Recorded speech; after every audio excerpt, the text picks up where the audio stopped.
Olá, muito bom dia! Seja bem-vindo, seja bem-vinda. Eu sou Felipe Nascimento, esse é o Morning News. Aqui você fica por dentro de todas as notícias que vão movimentar o Brasil e o mundo. Muita informação, muita análise para você ficar bem informado nesta segunda-feira, 11 de julho. A gente começa essa edição falando sobre a semana que já começa bastante agitada e com expectativa do mercado sobre a votação da PEC dos benefícios. Depois de tomar conta da pauta da Câmara na semana passada e terminar sem votação, a proposta deve ser votada amanhã na casa. Arthur Lira acredita que dessa vez não vai ter nenhum problema para que a PEC passe. Na última quinta-feira, ele ficou preocupado com o quórum apertado.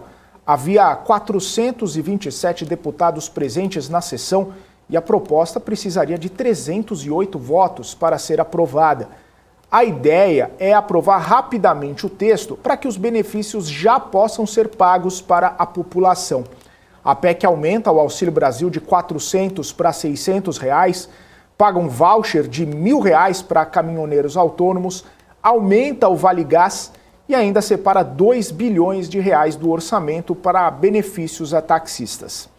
Por outro lado, a oposição tem feito movimentos a fim de postergar a aprovação da PEC. Embora a maioria tenha votado a favor quando a proposta passou pelo Senado, o argumento é de que a liberação dos benefícios a 3 meses da eleição tem caráter eleitoreiro. Outro ponto batido pela oposição é a criação do estado de emergência e também o tamanho do gasto fora do teto. São mais de 50 bilhões de reais.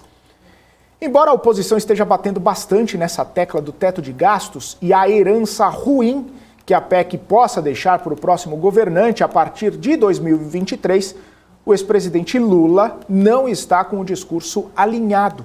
Ele voltou a falar sobre mudanças no teto de gastos e que, se eleito em outubro, vai acabar com o dispositivo que tenta controlar os gastos e equilibrar as contas públicas. Vamos ouvir. É que eu faço reunião com os empresários, eles só querem saber de teto fiscal, política fiscal, garantia fiscal. Não tem um que abra a boca para falar cadê a garantia social, cadê o teto de salário que a gente vai ter que colocar nesse país, qual é o teto de emprego que a gente vai criar, porque só fala de banco. Nós vamos acabar com o tal de teto de gasto. Nós vamos gastar. O que nós queremos é fartura de emprego e fartura de comida e fartura de respeito nesse país. O presidente Jair Bolsonaro esteve num evento evangélico no fim de semana e comentou os desafios econômicos que o Brasil está passando. Segundo ele, é um problema que o mundo todo está enfrentando e que o Brasil vai ser o primeiro a sair dessa situação complicada. Passamos por momentos difíceis, uma pandemia, lamentamos as mortes, consequências da nossa economia também por uma guerra lá fora. Mas essas questões são passageiras, porque temos um povo resiliente. O deputado Hugo Leal apresentou um projeto de lei que aumenta a contribuição social sobre lucro líquido, a CSLL, conforme faixa de lucro das empresas, independentemente do setor econômico. A cobrança do tributo pode chegar até 20%, no caso daquelas com lucro acima de 30 bilhões de reais. Hoje, a alíquota da CSLL é de 9%, mas alguns setores têm uma taxação diferenciada, que é o caso dos bancos, por exemplo, que pagam 21%. Se aprovado, o projeto pode impactar a Petrobras, que tem registrado lucros recordes nos últimos resultados. No primeiro trimestre, a empresa lucrou mais de 40 bilhões de reais. O número tem sido criticado pelo governo num momento de alta dos combustíveis. E o ministro de Minas e Energia, Adolfo Saxida, tem gravado vídeos em postos de combustíveis, mostrando a queda nos preços. A redução é atribuída à lei, que impôs um teto de 17% na cobrança do ICMS nos estados. Segundo a Agência Nacional do Petróleo, na última semana, os preços dos combustíveis registraram o menor valor desde outubro do ano passado. Vamos ver o vídeo do ministro num posto de combustível comemorando a redução dos preços. Olá, meus amigos. Meu nome é Adolfo Saxida e eu sou o ministro de Minas e Energia. Estou aqui num posto da Asa Sul de Brasília. Hoje é dia 10 de julho. Olha só, 5,89. Esse posto estava vendendo combustível a R$ 7,70 antes. Olha só, 5,89, 7,70, economizamos aí R$ 1,81 de queda. É isso aí, trabalho duro, fiscalização, transparência, os resultados aparecem. Obrigado a todos que ajudaram. Fiquem com Deus. Os funcionários da Petrobras aprovaram um indicativo de greve. Segundo a Federação Única de Petroleiros, num comunicado oficial deve ser encaminhado ainda hoje para a direção da empresa e também aos presidentes da Câmara dos Deputados e do Senado Federal. A categoria reivindica um reajuste salarial e se posiciona contra a privatização da companhia. O indicativo de greve é apenas um alerta de que os colaboradores podem cruzar o braço caso haja algum avanço da privatização da companhia pelo governo federal. Não necessariamente significa que eles vão entrar em greve, mas sim de que eles são contra a privatização e caso a proposta avance no Congresso, isso pode acontecer. Vamos aos destaques internacionais. Na China, clientes prejudicados por bancos em dificuldades financeiras fizeram manifestação. O protesto foi em Zhengzhou contra autoridades locais, a quem eles acusam de conluio e corrupção. 4 bancos da província de Henan, em dificuldades devido ao ciclo econômico, congelaram os saques em meados de abril, o que se tornou aí um problema para milhares de pessoas. As imagens mostram uma grande confusão na frente do banco, as pessoas atirando objetos, correria, vários cartazes contra as autoridades. A polícia chegou a prender manifestantes. As manifestações na China, principalmente desse tamanho, são bastante incomuns. Posteriormente a gente traz as imagens aí. Milhares de pessoas se manifestaram também nas ruas da capital da Argentina e outras cidades do país nesse fim de semana, em meio à celebração do Dia da Independência, com críticas ao governo em meio a dificuldades socioeconômicas. O presidente da Argentina, Alberto Fernandes, afirmou que deseja baixar o déficit fiscal paulatinamente. Ele argumentou que tentar acabar com esse déficit de um dia para o outro geraria um caos. Fernandes disse ainda que a redução desse déficit vai levar tempo e, como vai levar tempo, também baixar a inflação. Milhares de argentinos protestam contra o governo, sinalizando aí que apontam que o governo não vai cumprir o acordo com o FMI. O secretário de Estado dos Estados Unidos, Antony Blinken, disse que discutiu a invasão da Ucrânia durante horas de conversa com os ministros das Relações Exteriores da China, Wang Yi, e levantou preocupações sobre um alinhamento de Pequim com Moscou. Então vamos aos Estados Unidos conversar com a Giovanna Locatelli, nossa correspondente internacional. Já está aqui conosco para trazer mais detalhes desse encontro, dessa conversa. Muito bom dia, Giovanna, bem-vinda ao Morning News. Bom dia, Felipe, e a todos que nos acompanham. A reunião entre os dois representantes aconteceu um dia depois de participarem de uma reunião de ministros de Relações Exteriores do G20 em Bali, na Indonésia. Segundo eles, a conversa teve um tom de franqueza e teve na pauta preocupação com o alinhamento da China com a Rússia. Para Blinken, o apoio chinês aos russos na ONU fortaleceu a Rússia.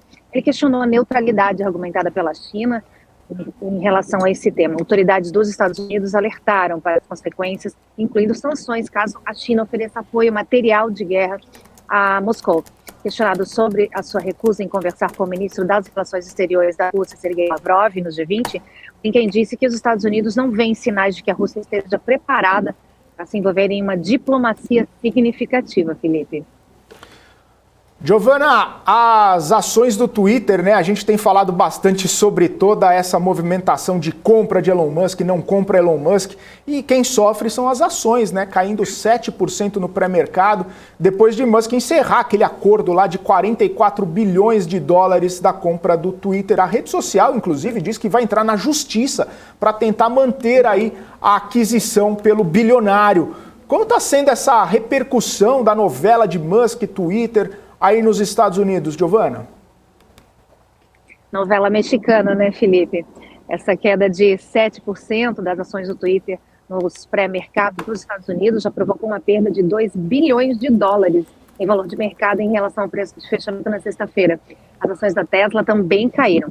Na sexta, o advogado de Musk notificou o conselho do Twitter que deseja cancelar o acordo. O bilionário questionou o número de boots e contas falsas no Twitter e disse que a empresa não está sendo verdadeira sobre quanta atividade no serviço é autêntica.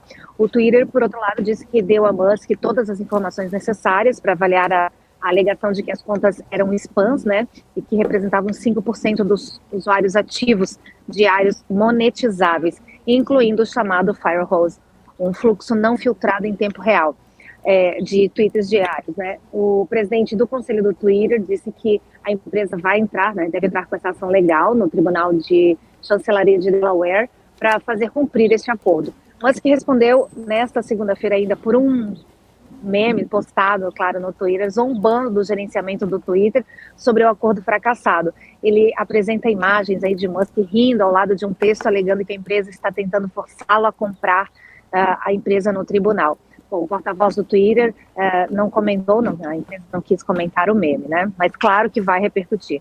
Vale destacar que a multa de desistência do contrato do negócio é de 1 bilhão de dólares, Felipe. Claro que as empresas sempre fazem esses contratos pré-fechamento de business, né? Certamente, e isso aí ainda vai dar bastante pano para manga, né, Giovana? A gente vai ficar acompanhando essas informações para saber, né? Também Elon Musk não deve querer perder 1 bilhão de dólares assim de uma hora para outra, embora continue sendo o homem mais rico do mundo aí com bilhões e bilhões de dólares na conta. Mas repercutindo aí um pouquinho sobre economia, né, Giovana, tem um temor aí de recessão que deve afetar inclusive os lucros das empresas nos Estados Unidos, que começam a fazer a divulgação do balanço nessa semana. Como é que está a repercussão por aí de toda essa crise, né, toda essa situação global, temor de recessão, Giovana? Olha, os bancos estão primeiro nessa fila aí, viu? As empresas de capital aberto nos Estados Unidos devem entregar, como você falou essa semana aí, o menor crescimento de lucros do segundo trimestre desde o final de 2020. Isso reflete já dessa dose de temores de uma recessão que já está por vir. A temporada de balanço nos Estados Unidos começa nessa semana com os gigantes do setor financeiro como Citigroup, JP Morgan, Wells Fargo e Morgan Stanley apresentando seus números.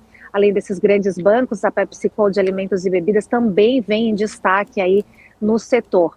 O lucro das empresas do S&P 500 reúne, lembrando, né, as 500 maiores companhias listadas nos Estados Unidos, que deve apresentar expansão de 4,1% no segundo trimestre, de acordo com a estimativa revisada para baixo da FactSet. Então, antes, a previsão era de uma alta de quase 6%. Se esse número confirmar, vai ser o menor crescimento de lucros reportado pelo índice desde o quarto trimestre de 2020. Ainda, claro, reflexo da pandemia na época. 6 dos 11 setores do S&P 500 devem relatar crescimento de lucro no trimestre, liderados aí pelos setores de energia, indústria e commodities. Os economistas esperam que dos 11 setores, 5 apresentem quedas nos lucros. Um deles, claro, o mais impactado deve ser realmente o setor financeiro. Em receita, os analistas se mostram um pouquinho mais otimistas. As estimativas da FactSet esperam um aumento aí de 10% no segundo trimestre, Felipe. Giovana, e aí indo para a Europa, né, o Comitê do Partido Conservador deve elaborar hoje aí o calendário que vai definir a escolha do novo líder da legenda lá para substituir, né, o Boris Johnson, né? Quantos candidatos aí tem na disputa? Como que está essa situação? Como que o partido está se organizando para definir esse calendário, Giovana? Então, Felipe, 9 deputados conservadores, incluindo ministros, apresentaram candidaturas. Entre os candidatos, a ministra do Comércio, Penny Mordaunt, o ministro da Economia, Nadhim Sawaz, o ministro dos Transportes também, Grant Shapps, o presidente da Comissão das Relações Exteriores, o Ton Tugendhat. Então, além dos 9 candidatos, espera-se ainda que a ministra das Relações Exteriores, a Liz Truss, que é muito participativa, apresente a sua candidatura ainda hoje, tá? Ainda nessa segunda-feira. Lembrando que Boris Johnson renunciou na quinta-feira passada, depois de quase 60 membros do governo se demitiram em protesto contra a gestão e os escândalos envolvendo o ex-premier. A disputa para as eleições começa assim que o comitê designar o executivo e estabelecer o calendário para este processo. Este processo começa hoje e deve escolher aí o novo chefe de governo até o início de setembro, tá, Felipe? Então, enquanto isso, Boris Johnson permanece no comando do governo britânico, esperando o final desse processo todo. Tá certo, Giovana. Obrigado, então, pelas informações. Ótimo trabalho para você, que volta aí ao longo da nossa programação. Bom dia. Bom dia. E daqui a pouquinho a gente vai bater um papo aqui com o Hugo Garbi, professor de economia do Mackenzie e também economista-chefe da G11 Finance. Falar aí um pouquinho sobre as principais notícias da economia brasileira. E também a gente vai conversar com o Guga Almeida, CEO da Trade Insights, sobre toda a movimentação e a expectativa do mercado nesta semana. É daqui a pouquinho, depois do nosso intervalo.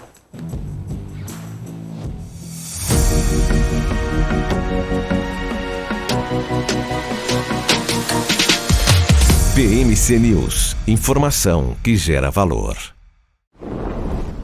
Notou a inflação explodindo recentemente? Preço da gasolina? O seu dinheiro está desaparecendo? Rentabilize suas criptomoedas com a Bybit Ganhos. Tudo isso em uma plataforma intuitiva, segura e dinâmica. Não perca mais tempo, porque tempo é dinheiro. Abra sua conta hoje mesmo. Bybit.com. Se hoje você assiste um filme, pede comida e chama um táxi em poucos cliques, por que você ainda faz o seu imposto de renda como se você estivesse na idade da pedra? Você não tem que ficar reunindo um monte de documentos ou fazendo todas as contas na mão. É possível sim fazer em poucos cliques utilizando uma plataforma chamada Velotex, que integra com as principais corretoras e plataformas para que você faça tudo de forma simples, fácil e totalmente segura. Vá no site velotex.com.br ou escaneie o QR Code e faça seu imposto de renda em 3 minutos.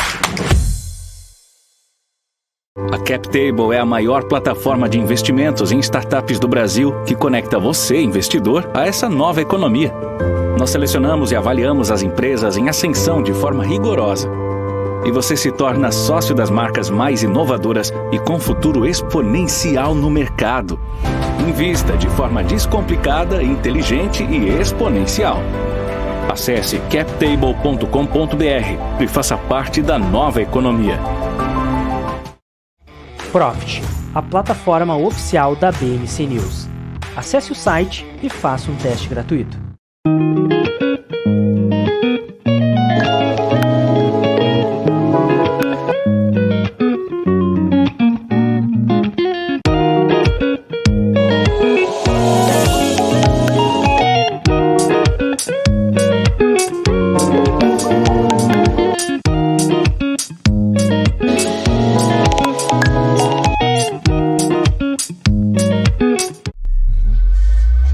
So, how can you guarantee that my funds are going to be safe with you? It's really simple. It's hard to find a broker that meets all your expectations. Or is it really? Active Trade's online broker since 2001. Yeah, I see. Estamos de volta aqui com o Morning News, 8 horas 52 minutos. Eu quero trazer aqui as informações sobre o Boletim Focus do Banco Central, que foi divulgado agora há pouco, com mais uma projeção sobre as perspectivas dos indicadores econômicos dos economistas, né? E o Boletim Focus dessa segunda-feira trouxe uma desaceleração da inflação agora em 2022, principalmente nessa perspectiva dos economistas consultados. Passou de 7,96% para 7,67% e no ano que vem acabou aumentando, né? A perspectiva era de 5,01%, passou para 5,09% a inflação em 2023, ficando acima do teto da meta do Banco Central. E aí, para a Selic, no fim de 2022, os economistas acreditam que ela vai permanecer em 13,75%. E aí, em 2023, permanece em 10,5% ao ano. Já para o PIB, o último indicador que a gente vai trazer aqui, a alta do PIB em 2022 passa de 1,51% para 1,59%, e no ano que vem o PIB brasileiro tem uma perspectiva de crescimento de 0,5%. Vamos falar agora com o Hugo Garbi, professor de economia do Mackenzie, economista-chefe da G11 Finance, já está aqui conosco. Hugo, seja muito bem-vindo aqui ao Morning News, muito bom dia para você. Bom dia, obrigado pelo convite, prazer estar aqui com vocês. Prazer é nosso. Hugo, eu quero começar falando um pouco sobre esse cenário de inflação, né? Nessa semana devem sair os dados aí da inflação nos Estados Unidos. Muitos economistas estão bastante apreensivos com essa questão de recessão lá nos Estados Unidos. As empresas podendo mostrar aí que esse cenário vai trazer consequências para os seus resultados. Aqui no Brasil, na semana passada, a gente teve o IPCA um pouco abaixo da expectativa, mas acelerado em relação a maio. A inflação também segue sendo um tema bastante central e bastante sensível aqui no país. Queria saber sua visão, sua opinião sobre esse cenário inflacionário, a alta dos preços dos produtos e as consequências que você vê sobre isso em relação aos próximos meses, aos próximos anos. Quais vão ser os principais impactos que você avalia com esse cenário inflacionário que estamos vivendo? Olha, eu acho que a inflação, é importante a gente separar o cenário inflacionário não só no Brasil, mas no mundo, em dois grandes momentos, né? O primeiro grande momento a gente teoricamente já passou, foi aquele momento pós-pandemia, quando nós tivemos a reabertura da economia de forma gradual no mundo todo, e aí você tem um choque de oferta. A gente não pode esquecer que o mundo praticamente todo ficou fechado por 2 anos, que desequilibrou a cadeia de abastecimento, não só no Brasil, mas de forma global. Hoje, principalmente no Brasil, que foi um país que começou a adotar a política monetária mais restritiva, quando ele começou a subir, o Brasil foi um dos primeiros países que começou a subir a taxa de juros lá, meados de 2021. Hoje a gente já, teoricamente, nós já estamos no começo desse segundo ciclo, quando essa curva de inflação, teoricamente, começa a ceder. A gente já tem uma taxa Selic, né, próxima no final do ano de 13%, 13,7% é a expectativa, e com essa, e grande parte dessa curva inflacionária a gente já começa a sentir no Brasil essa resistência da inflação, ela começa a ceder. Então, para o próximo semestre, né, para esses próximos meses, até final de 2022, a expectativa é que teoricamente com mais 2 ou 3 aumentos de taxas de juros ou a taxa Selic, essa curva no Brasil tenha um decréscimo. Essa é a expectativa no curto prazo. Pois bem, quando a gente analisa a macroeconomia brasileira, a gente não pode analisar como uma variável isolada. Como você bem disse, os Estados Unidos, ele é a âncora macroeconômica do mundo e existe uma expectativa muito grande dos Estados Unidos entrar em recessão. Eu diria que é praticamente inevitável que os Estados Unidos entre em recessão. Grande parte dos economistas do governo, eles não têm essa narrativa de forma clara, e até mesmo dá para entender um pouco essa narrativa deles mais amena, para não assustar os mercados, né? Mas é praticamente inevitável que os Estados Unidos entrem numa recessão por conta da inflação, né? E também por conta de todo esse cenário que a gente viu nos últimos 2 anos e meio, né? Mas de forma geral, quando a gente analisa não só os próximos 6 meses, mas no prazo de 2 anos e meio, a expectativa de forma global é que a inflação comece a ceder de forma brutal, né? Porque essa característica que nós temos hoje de inflação global, ela é muito particular. Ela não é uma inflação como nós tivemos no Brasil na década de 80, uma inflação inercial, persistente, endêmica, e ela também não é uma inflação de demanda, quando você tem características de pujança econômica, pleno emprego. Ela é uma inflação, é um choque de oferta que teoricamente começa a ceder com uma política monetária mais forte, com um incremento de juros mais forte. Professor, a gente falou Estados Unidos, né? A gente vê Europa também. Qual que é o papel da China, né, nesse impacto econômico? A gente tem visto várias movimentações de restrições, né? E a China bastante no foco, né? Principalmente por conta de ser um país muito industrializado e que acaba fornecendo, né, muitos produtos para todos os países.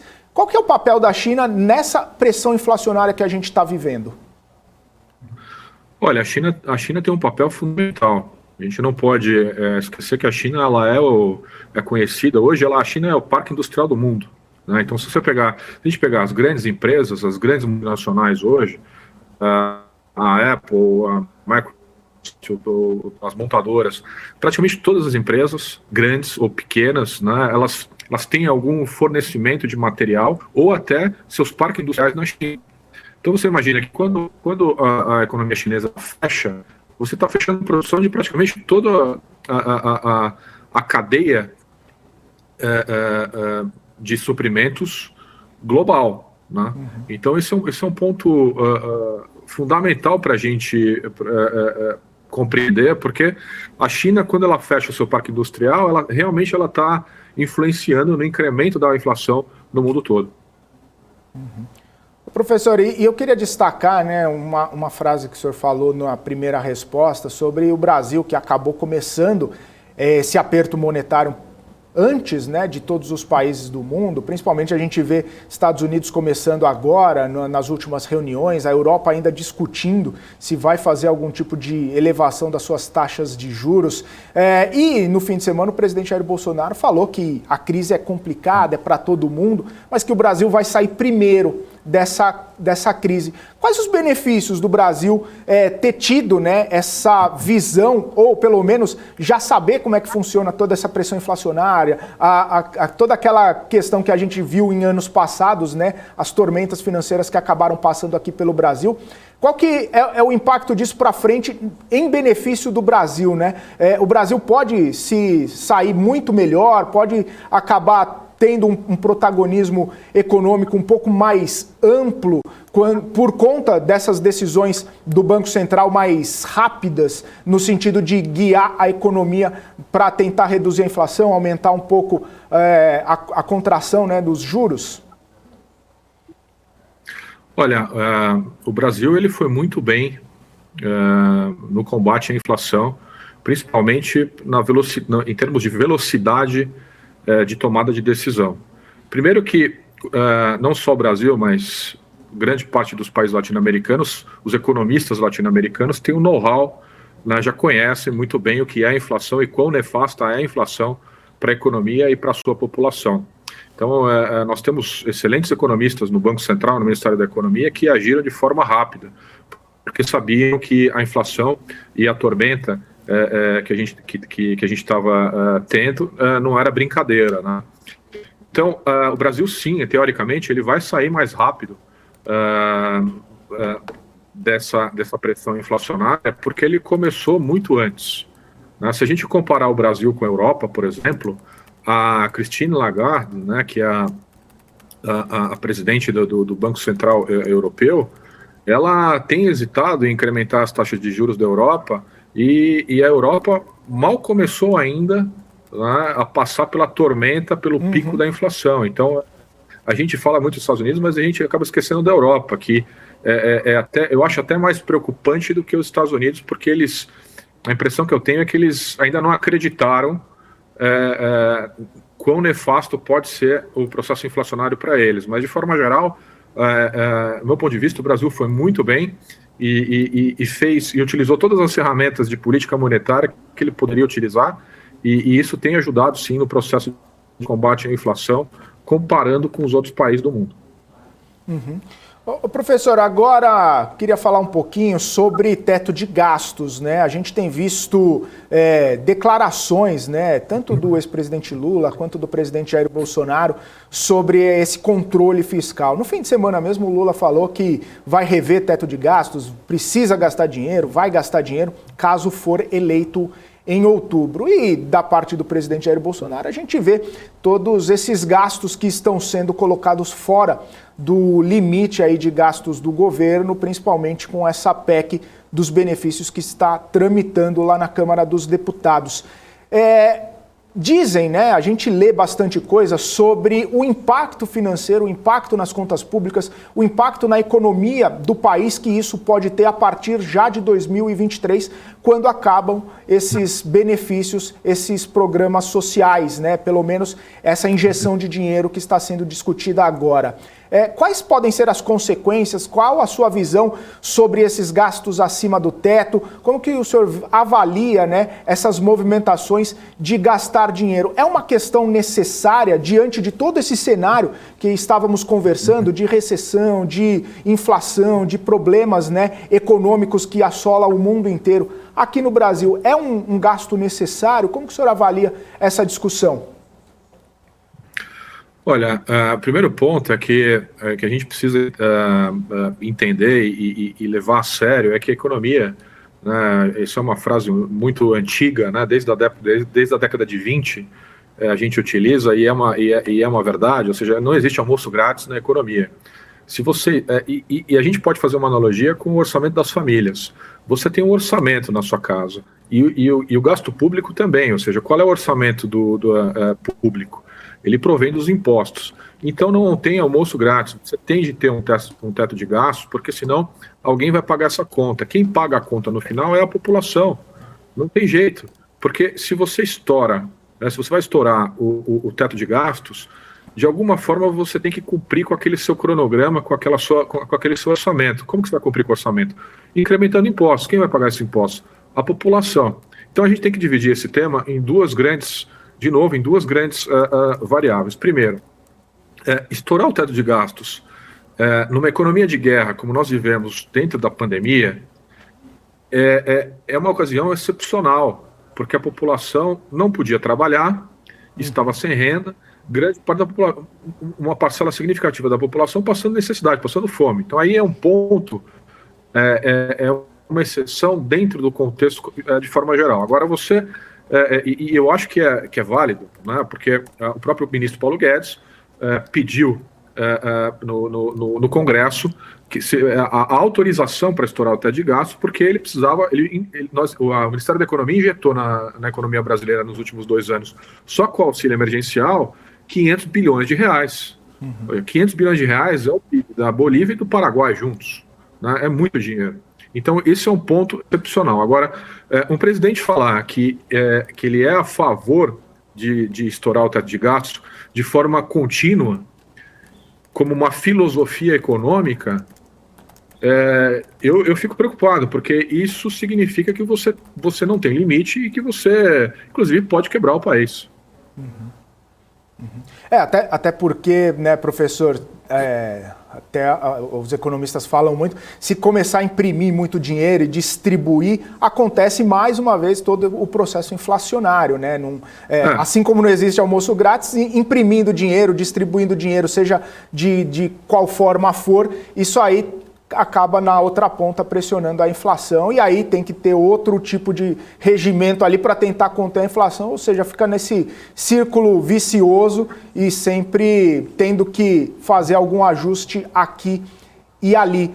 Mas, professor, nesse sentido, né, a gente falou do teto de gastos e está na pauta essa questão da proposta de emenda à Constituição sobre esses benefícios. Principalmente no cerne da questão ali, os combustíveis, que estão bastante elevados, né? Os preços aumentaram muito nos últimos tempos, embora agora, com movimentos do governo também de redução de ICMS, também a queda do petróleo no cenário internacional, está diminuindo um pouco esse valor dos combustíveis nas bombas. Eu queria saber como que o senhor avalia essa proposta, né, nesse sentido de tentar subsidiar algumas categorias, promover auxílios, né, para algumas categorias que estão sofrendo bastante com essa alta dos combustíveis, e se isso, né, se essa conjuntura, né, tanto de propostas aqui dentro do Brasil, como redução de impostos, como auxílios, e o cenário internacional do petróleo em queda, isso pode trazer algum alívio, pode melhorar a vida da população que está sofrendo bastante. Olha, a intervenção do Estado de forma brutal, como a isenção fiscal, né, a política fiscal contracionista, né, ela é sempre ruim, de uma forma geral, quando é uma política permanente. Né?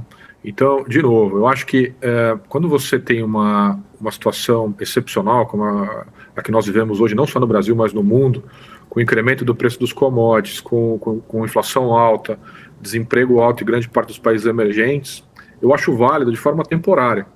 Né? Mas essa não é uma política estrutural, né? Não é uma política que vai resolver o problema no longo prazo. E a gente sempre tem que pensar também na solução do problema no longo prazo. Né? Então, de forma geral, no curto prazo, é válida? Sim, é válida porque hoje a gente vive um momento crítico na economia brasileira e o governo ele tem que tomar alguma ação. Agora, no longo prazo, quais são as medidas que o governo ele tem de tomar? Primeiro, abrir mais a economia, trazer concorrência para a Petrobras, né? E com maior concorrência você tem um livre mercado e a arbitragem de preço ela fica mais saudável, né? E evita esse problema de você ter que estar arbitrando em cima de impostos.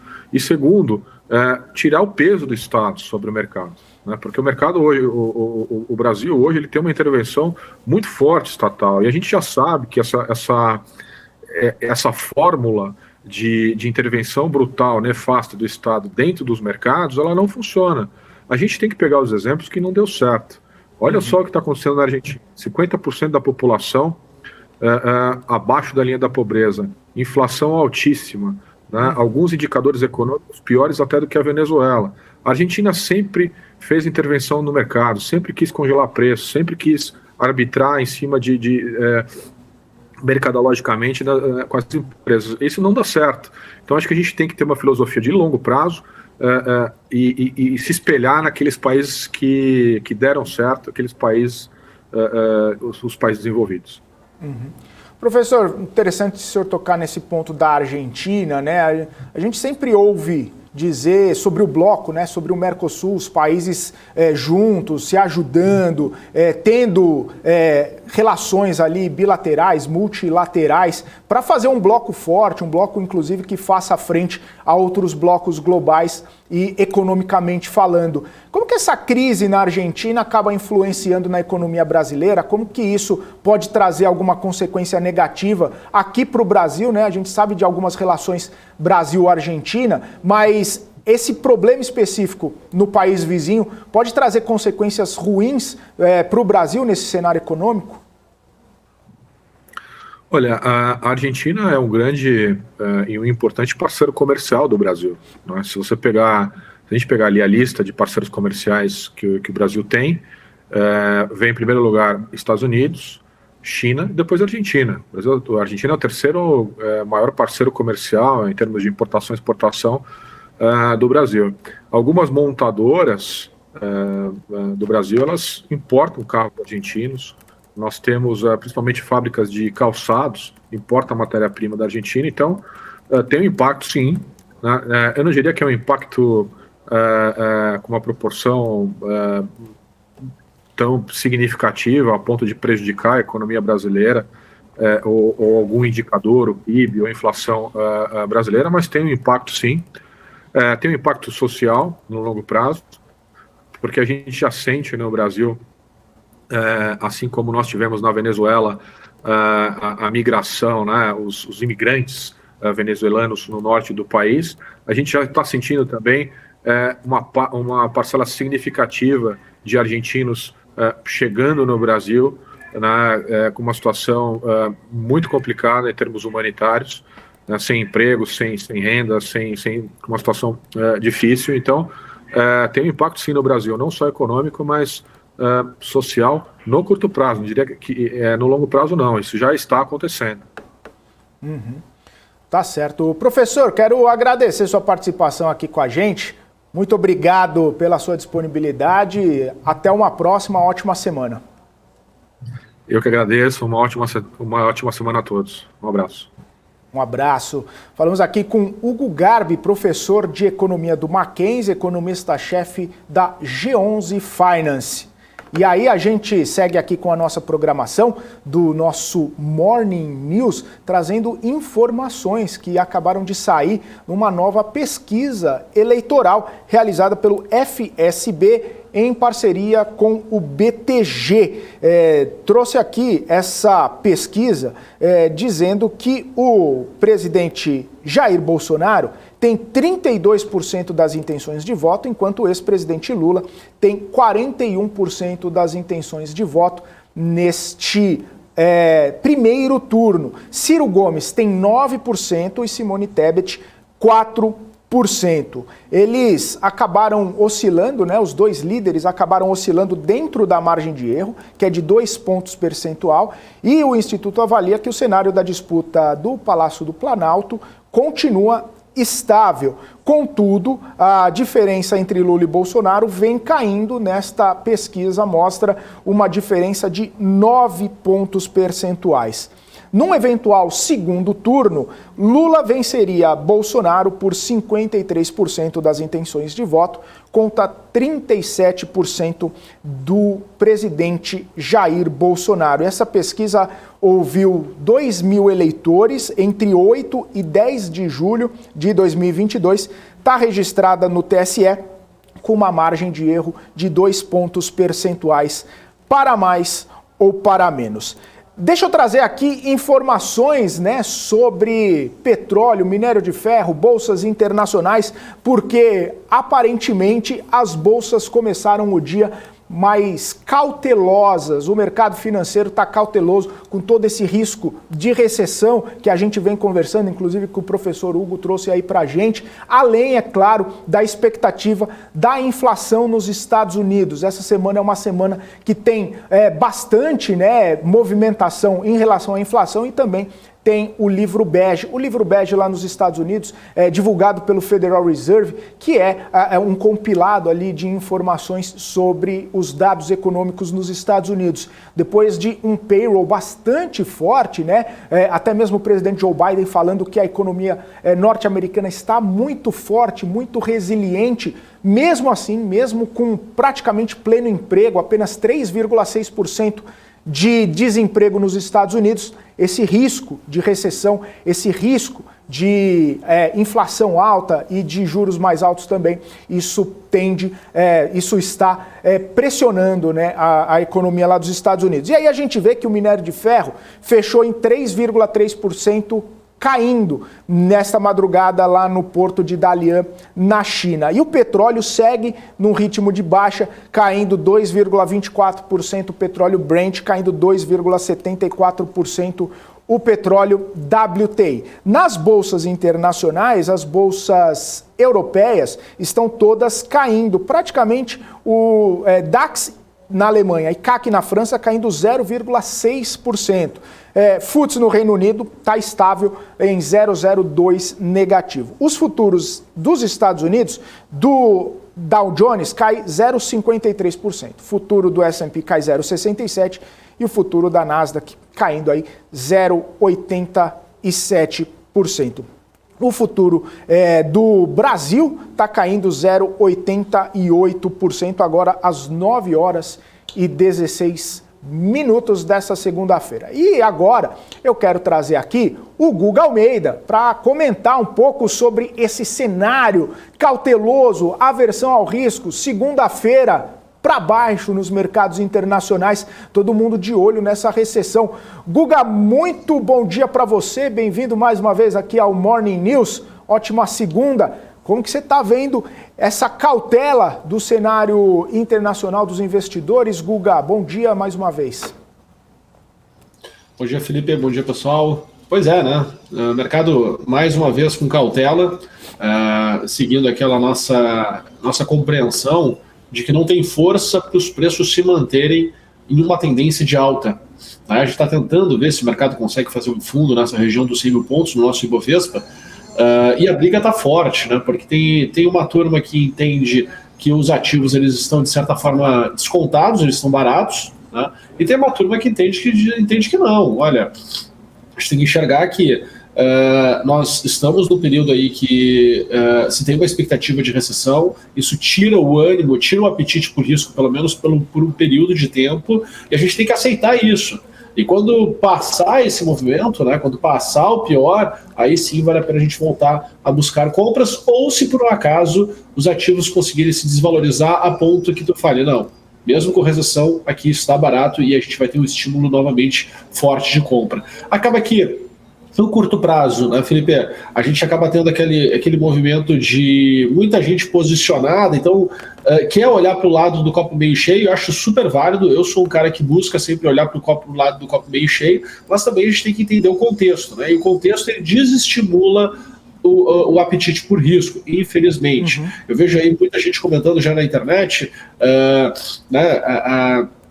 que o fato das pessoas físicas terem saído já mostra que está no fundo do mercado. Eu acho que tem que ter um pouco de cautela. O pessoal está pegando aí as narrativas de livro, né, para poder ficar criando barulho em relação ao mercado. Acho que a gente tem que ser um pouquinho mais pé no chão, mas entendendo que os movimentos de alta eles são pontuais, eles não tendem a ganhar movimento com mais força, até porque o movimento dos mercados no mundo ele não está positivo. A gente continua aí conflito Ucrânia e Rússia, né? Com as narrativas do Putin na semana passada, não consigo ver o final desse conflito ainda no curto prazo. Falo isso desde o início do conflito, falei, olha, nunca vi um conflito que acabe em uma semana, 2 semanas, 3 semanas, um mês. Uhum. Isso aqui vai ter impactos que vão ficar se arrastando aí por este ano, quem sabe até o próximo ano. Né? Toda a questão da China, a questão do Covid, a questão do lockdown. Então, tem sim, né, muita coisa ainda para ser resolvida. Espero que uma das coisas que possam mostrar já sinais de melhoria é a cadeia de suprimento voltar a estar mais estável, né, mais controlada, coisa que a gente ainda não tem. Tá? Então, assim, eu acho que ali é o primeiro sinal de as coisas possam vir a melhorar. Tá? Antes podemos ter uma piora. Eu acho que a gente está começando aí a temporada de balanço. Pode-se vir informações negativas, né?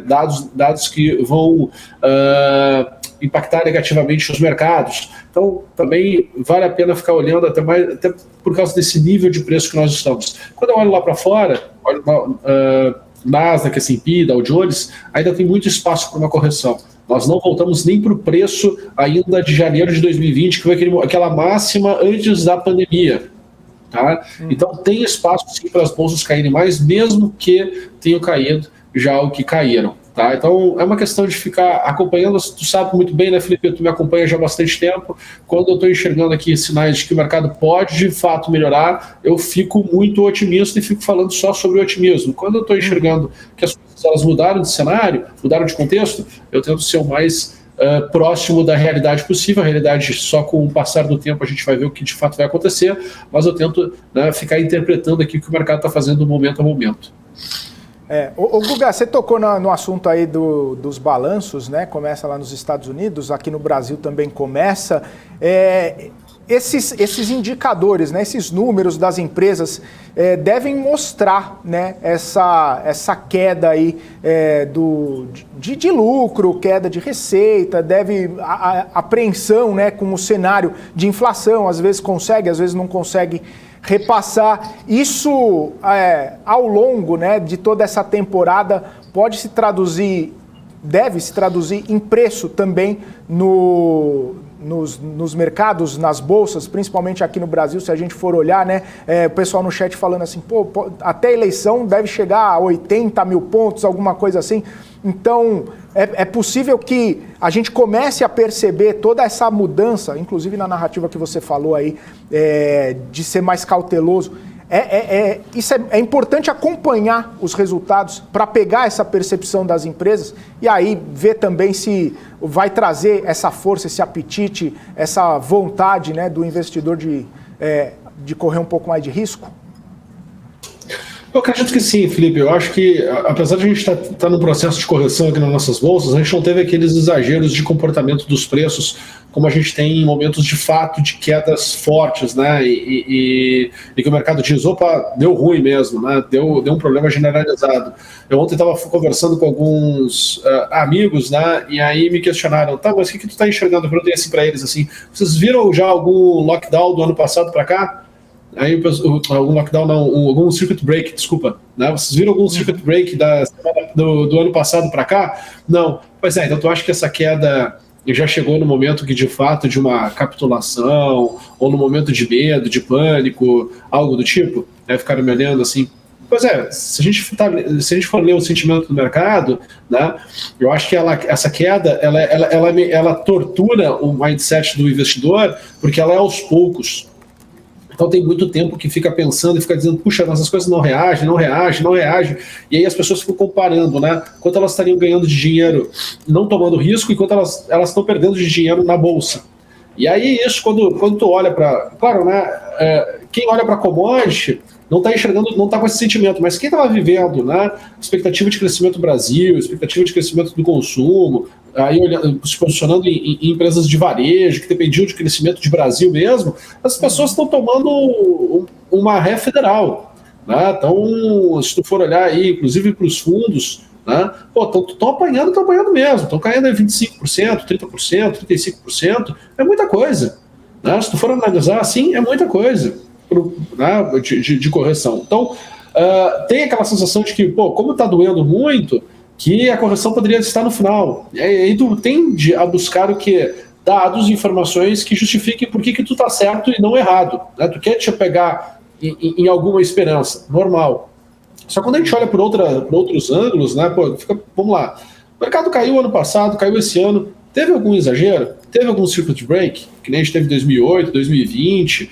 Não teve, porque não teve esse exagero de fato no mercado a tirar a toalha, de ter que fazer preço, uma grande distorção para baixo. Não teve nada de exagero, de temor, de pânico. Então, olhando para o contexto todo, né, eu vejo assim, puxa, tem coisas para piorar. Tem ainda muita coisa que dá para piorar. Né? Não dá para dizer que não. Só que quando eu olho para melhora, né? E assim, eu acredito que se nós não tivéssemos uma eleição agora esse ano, eu estaria mais confiante. Eu acho que o Brasil já começa a dar sinais de que pode melhorar, né? Quando a gente olha aqui para os números no Brasil, eu acho que faz sentido a gente começar a imaginar que a inflação está desacelerando, que é o grande problema do mundo, né? Então aqui a gente estaria desacelerando esse sistema de inflação, o mundo não, né? Só que, a gente não vai ser uma ilha isolada. Eu acho que o mundo está com mais problemas do que o Brasil. Tá? Acho. Né? O que me faz o quê? Tá mais feliz em buscar posições aqui dentro do Brasil. Né? Então, olhar para os ativos, que tem uma bela desvalorização, imaginar os cenários. Né? A gente tem eleição que está bem polarizada, ou é Bolsonaro ou é Lula. Né? Olhar para um cenário aí, se Bolsonaro ganhar, ficar mais focado nas questões das estatais, eu acho que podem performar mais. Se Lula ganhar, eu acho que tem aí condições das empresas de consumo performarem melhor. E aí, então, meio que olhar por aí esses ângulos e ficar, né, procurando ali as janelas de oportunidade no mercado nesses cenários. Né? Então, não tem muito o que se fazer, entendeu, Felipe? Ir acompanhando, e se por acaso, como falaram aí no chat, a bolsa for a 80 mil pontos, aí sim tem que estar com estômago, tem que estar bem estruturado mentalmente, tem que estar com caixa para poder alocar e poder tirar proveito qualquer movimento contrário vai ser alta de 20, 30, 40% sem buscar máximas históricas. Então tem espaço depois para a bolsa andar bastante.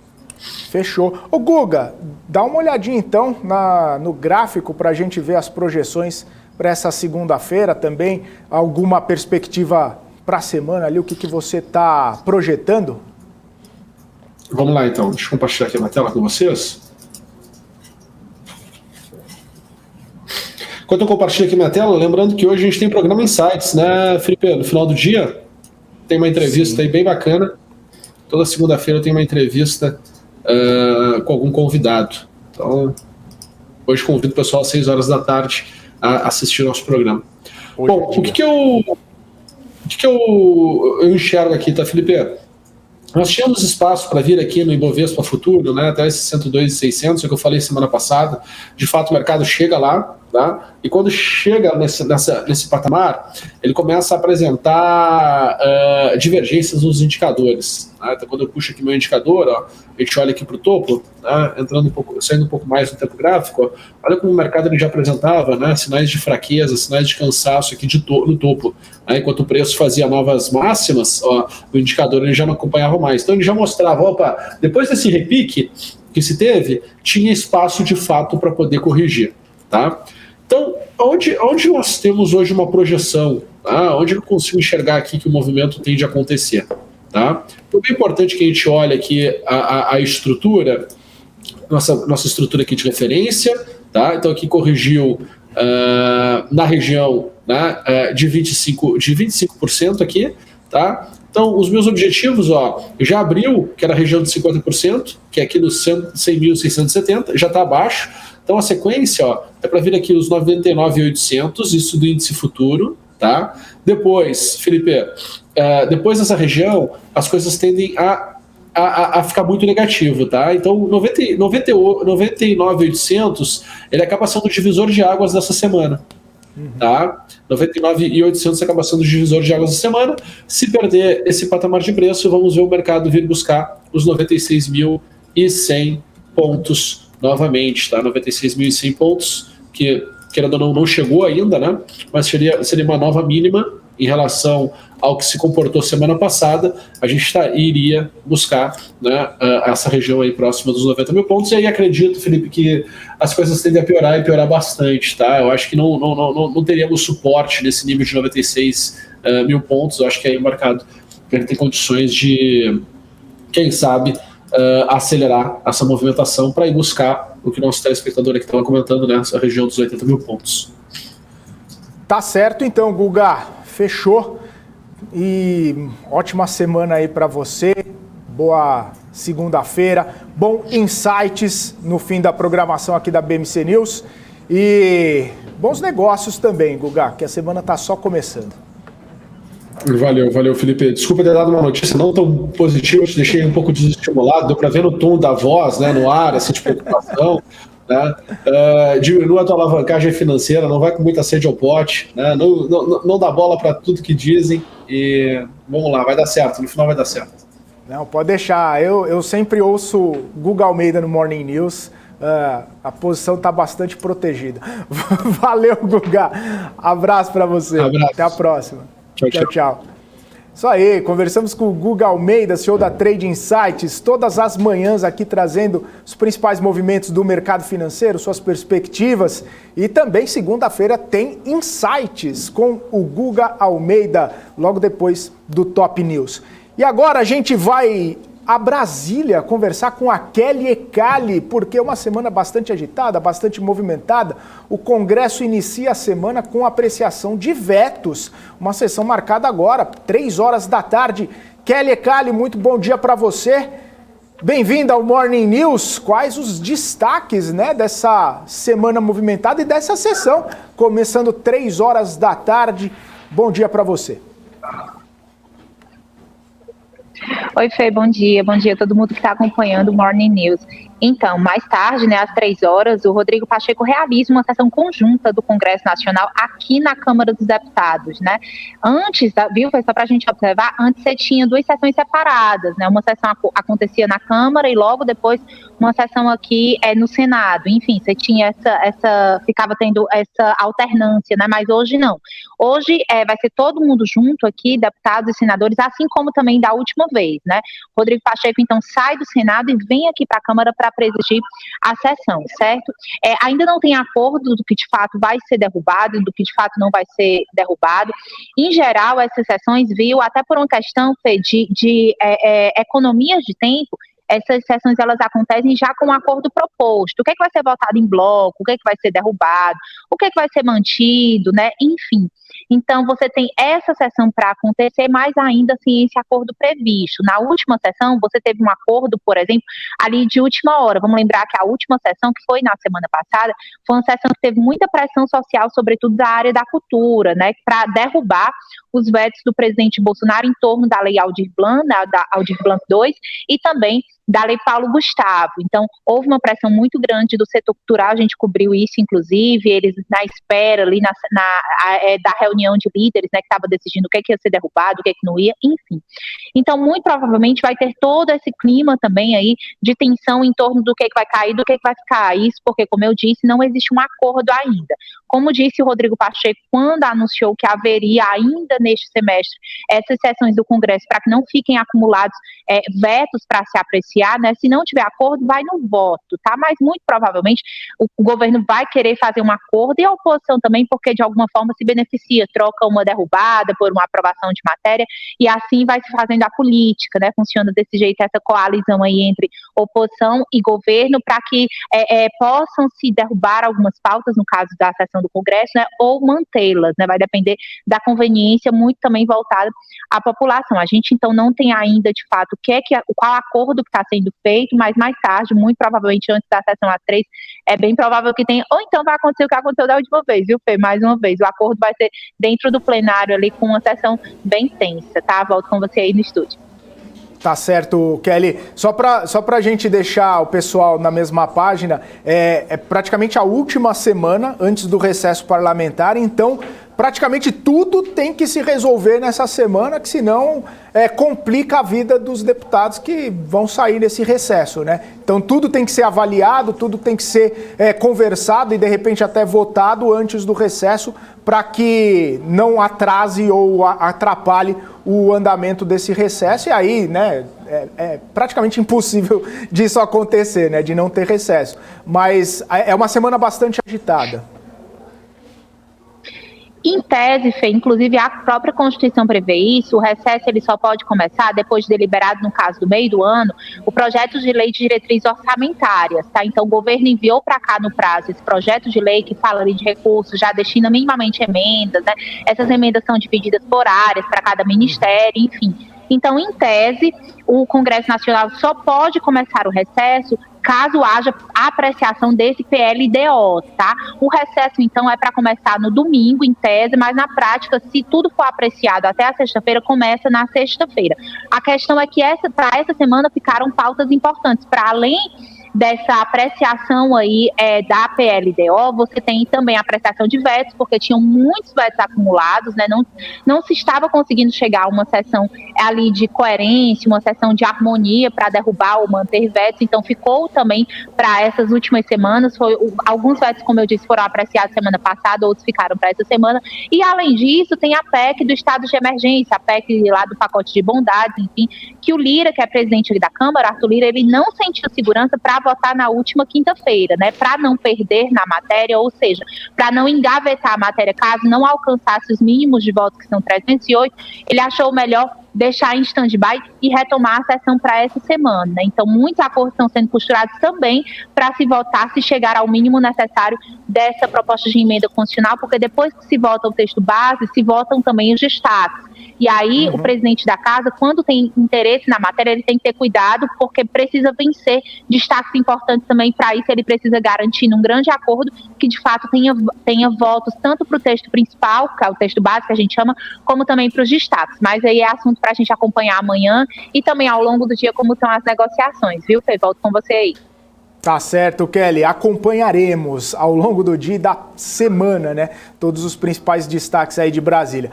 Obrigado, então. Bom trabalho para você, Kelly, que volta ao longo aqui da programação da BMC News com todas as informações direto de Brasília. Bom dia, Kelly. Até mais. Até já, Fê. Bom dia para todo mundo. Tchau, tchau.